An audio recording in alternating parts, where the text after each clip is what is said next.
شکر ادا کرنے کا جو طریقہ ابا عبداللہ حسین نے بتایا وہ کسی نے نہیں بتایا. دیکھیں اولاد کا شکر کیسے ادا کیا جائے. آج جناب علی اصغر علیہ السلام کی شہادت ہے نا. حسین نے ایک ایسے طریقے سے خدا کا شکر ادا کیا اولاد کے حوالے سے کہ قیامت تک حسین کے شکر میں کوئی مقابلہ نہیں کر سکتا.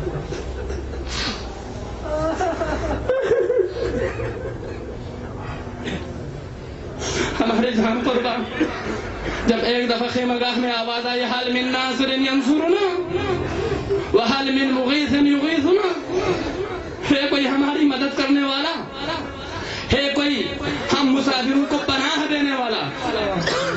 جب یہ آواز خیمہ گاہ کے اندر گئی، سب اصحاب و انصار شہید ہو چکے تھے، سوائے 6 ماہ کے بیٹے علی اصغر کے سوا کوئی نہ بچا. جب یہ آواز جناب علی اصغر کے کانوں میں گئی، ایک دفعہ اصغر نے اپنے آپ کو جھولے سے زمین کربلا پر گرا دیا.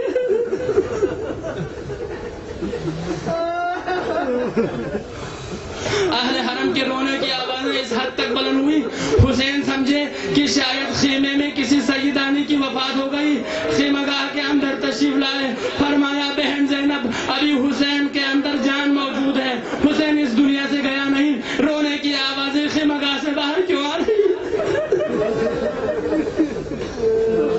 فرمایا بھیا حسین آپ کے صدائے حل من ناصر ینصرنا نے اصغر کو چین نہ لینے دیا.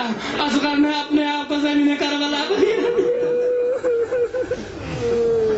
فرمایا کہ شاید اصغر پیاسے ہوں گے، میں اصغر کو پانی پلانے جاتا ہوں، اصغر کو مجھے دو.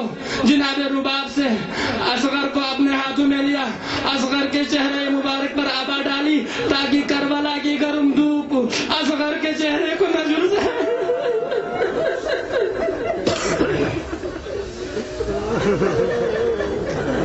اولاد والوں آپ بھی صاحب اولاد ہیں، ذرا حسین کی کیفیت کو تو محسوس کریں. حسین اصغر کو لے کر قرآن کی طرح فوج اشقیاء کے سامنے کھڑے ہوئے.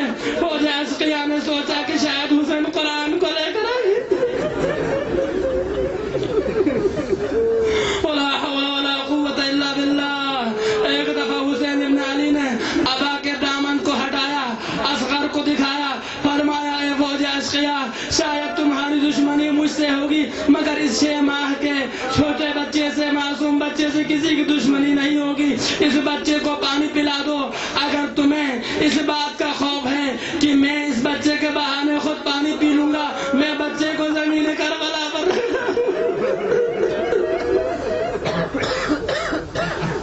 پھر علی اصغر کو زمین کربلا پر رکھا مگر ان ظالموں میں سے کسی کو رحم نہ آیا. ایک دفعہ ابا عبداللہ حسین نے علی اصغر کی طرف خطاب کر کے فرمایا بیٹے علی اصغر تم بھی حجت خدا ہو، حجت خدا کے بیٹے ہو، اپنی حجت کو تمام کرو. عزاداران سید الشہداء زمین کربلا لرزنے لگی، آسمان سے رونے کی آوازیں بلند ہوئی. جب اصغر نے اپنی ننھی سی زبان نکال کر ہونٹوں پر پھیرنا شروع کیا.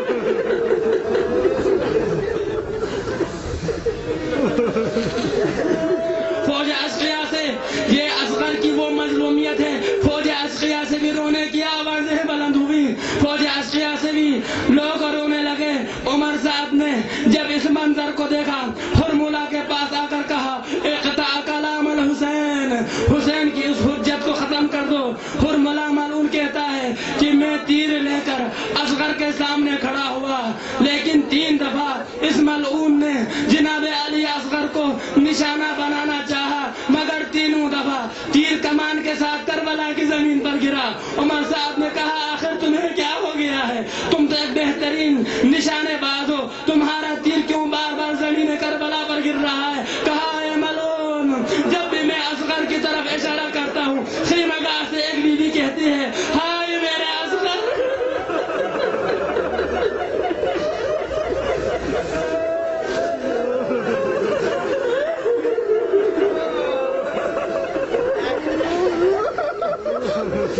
ہائے علی اصغر، میں اس خاتون کے اس چیخ و پکار کی وجہ سے اصغر کو نشان